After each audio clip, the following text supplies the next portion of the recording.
So what are bedforms? Actually, you can see very nice bedforms here, like current ripples. It's probably the same.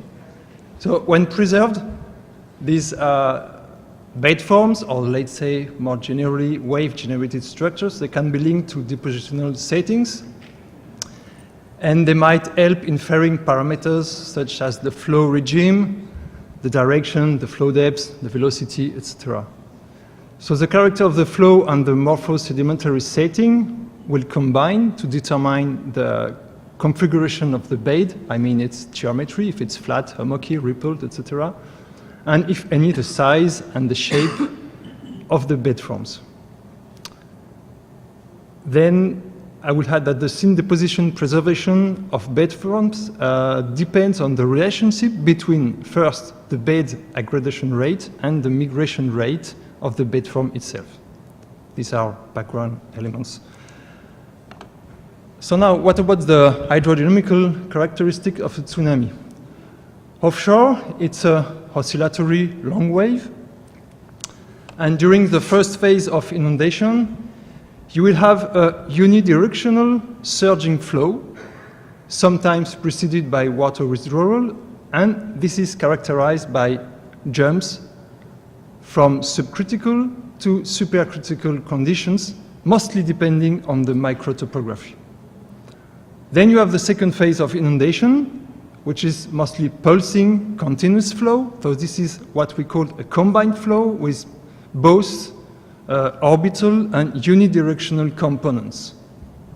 And finally, you have the backwash, which corresponds to the transition because the combined flow and the seaward-oriented unidirectional flow. So note that in the literature, the bedforms under combined flows are less documented than in the unidirectional and oscillatory flows. So today we'll focus on the bedforms and cross-sectional structures observed in the onshore tsunami deposits, not offshore.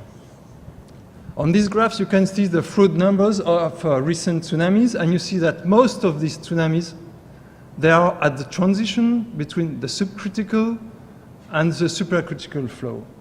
The boundary will be here between 0.8 and 1. Okay? So the first part of my talk is on field observations. These are observations from Showong et al. In 2008 in Thailand. So they mentioned dune and current ripples, which are oriented both landward and seaward. They estimated wavelengths. They measured wavelength between 8 and 200 centimeters, and then they estimated flow depths, considering the spacing of the bedforms, and these flow velocities are surprisingly quite low, below 1 meters per second. In cross sections, what they have is mostly parallel lamination at the base, here and here, and followed by oblique lamination, oriented landward. They have tabular crossbedding, trough crossbedding, attesting for the downstream migration of a low-angle dune-like structure. And at one location, they have also these typical herringbone structures formed by bidirectional currents. Another interesting observation from the 2011 tsunami in Japan is the influence of topography on the variations of flow velocity, with Hades here, and transition from subcritical to supercritical conditions and formations of antidunes forming hummocky topography here. Other cross-sectional observations from the 2004 tsunami here in Sumatra. One of the common facies is massive, underlying the soil, and then it is apparently homogeneous, no bedforms, no visible grading. Another facies, laminated, or let's say multi-layered facies, which is commonly interpreted as alternating sand pulses separated by fine decantations in between each new wave. On this cross-section, you can see at the base, you have almost no bedding, no bedforms, and then progressively, you will switch from wedge-shaped cross-bedding with erosive base of each channel to mostly planar bedding. Another section here, the base, you have huge rip-ups of glass from the soil, and the first unit is clearly supercritical with antidune bedforms. And then with the decreasing flow strengths, you will have this, let's say, flazer bedding, turning progressively to plain bedding, and not here the diversity of the rip-ups and mud drapes or mud lines, which are directly connected to erosion from the soil. Important information here. So these observations are quite, these cross-sectional observations are quite concordant with the observations of the tsunami, with a leading wave, not so high, but very fast. So this is concordant with the observations of antidunes at the base of the deposit. Then you have the second and highest wave, it was 20 meters high, and we don't know the velocity. But we can infer this velocity from numerical modeling, it ranges between 3 and 12 meters per second, or from the size of the cruel boulders which were moved, and it is between 1 and 6. So it is concordant again with the transition from wedge shapes, cross bedding, to plain bedding of the upper flow regime. So the conclusion of this first part is that you have a diversity of bed forms in tsunami deposits, and the characterizations of these bed forms can help inferring flow characteristics. If you look at the bed form stability diagram, you see that this is the tsunami field, and you have from 2D dunes to 3D upper plane beds, and also occasionally anti-dunes. But this is made from experimental studies with flow depths below 1 meter. So what if flow depth is 5 or 10 meters? We don't know. Second part of my talk is on a new depositional model of tsunami deposits, mostly from the observations we have in X-ray tomography of tsunami deposits. So we sampled the deposits in carbon tubes, and we work at several resolutions, from the core scale to the left to the grain scale to the right. And what we can obtain is a better description of the sedimentary facies, but also we have the continuous grain size, the grain fabrics, and we can have abundances of the bioclasts, of the heavy minerals, etc. This is the topic of an ongoing PhD work. But today I will only focus on the bed forms we can observe on this X-ray imagery. So here, for instance, an example from Kamchatka, you see this very small layer, 2 centimeters thick here. It was almost impossible to identify the anti-dune on the field here. Only with the X-ray image you can reveal these bed forms. Even on thin sections, it was not very clear. So we paid also attention to the laminated facies of tsunami deposits. This is X-ray reconstruction. So on this, this is the Lisbon tsunami in Spain. So we are here. This is the core, and on these laminated facies, you can see that there are no clear boundaries. This is just crude stratification, and this is really typical of density stratified turbulent flows, like turbiditic currents of pyroclastic density currents.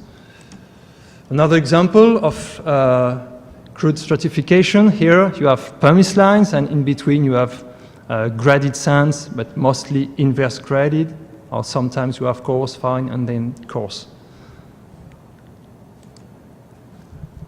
So what is common in turbulent flows is that the unsteadiness and variations of sediment supplied will lead to internal stratification.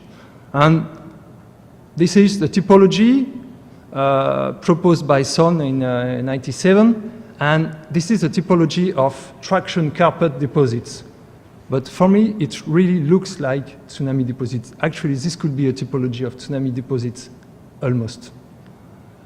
And when you look at all these facies, it really corresponds to what we commonly observe on the field, especially this one, for instance. Multi-phase, space stratification, thinning, and fining upward. Or you can have the opposite when the relief is different, for instance. And we also try to know a little bit more about the mudlines, because the mudlines are quite important features in tsunami deposits, you know. So how do they look like? You see here, this is a zoom on 2 mudlines. They are completely laminated. And we look at them at the microtopography. This is with a resolution of 15 microns. And you see, this is the mudlines from here to here. And the structure is more complex than expected. You have internal stratification. The mudline itself is laminated.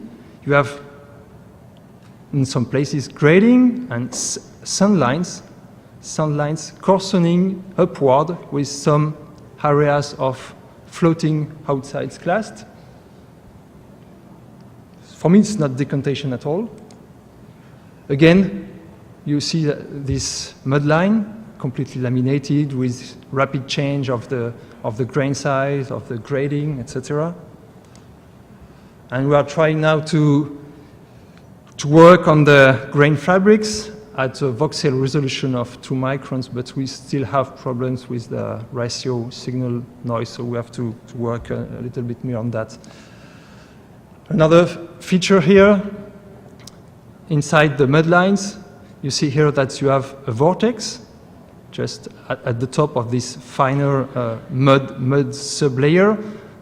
So this is a clear variation of the boundary shear stress at the top of a friction-dominated sublayer.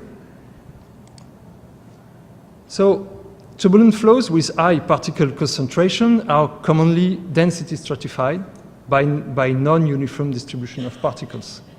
They are commonly subdivided into different zones. You will have the frictional zone with high shear stress and low velocity at the base, and then the collisional region with floating outside clast here, and then you will progressively turn to dilute and more suspended conditions. The thickness of this frictional layer, which is also called the viscous sublayer of the traction carpet, depends on the rate of sedimentation, the rate of sediment supply, and also on the gray size. So this conclusion, my conclusion is that the shear velocity of a tsunami approaching the coast is quite high, but it's approaching the coast, it will progressively decrease during tsunami inundation. So you decrease the shear velocity, you increase the wave height, and you will increase also the rate of sediment deposition, and so the thickness of the frictional zone. So if you want to have a thick traction carpet, you need to have the dissipating sediment-laden flow, which correspond to tsunami, and a high rate of sediment supply provided from the coastal sediments. So traction carpet in a tsunami deposit, it's potentially very thick, and for me, tsunami deposit could be only friction-dominated, let's say traction carpet sedimentation. You might say no, but we can discuss.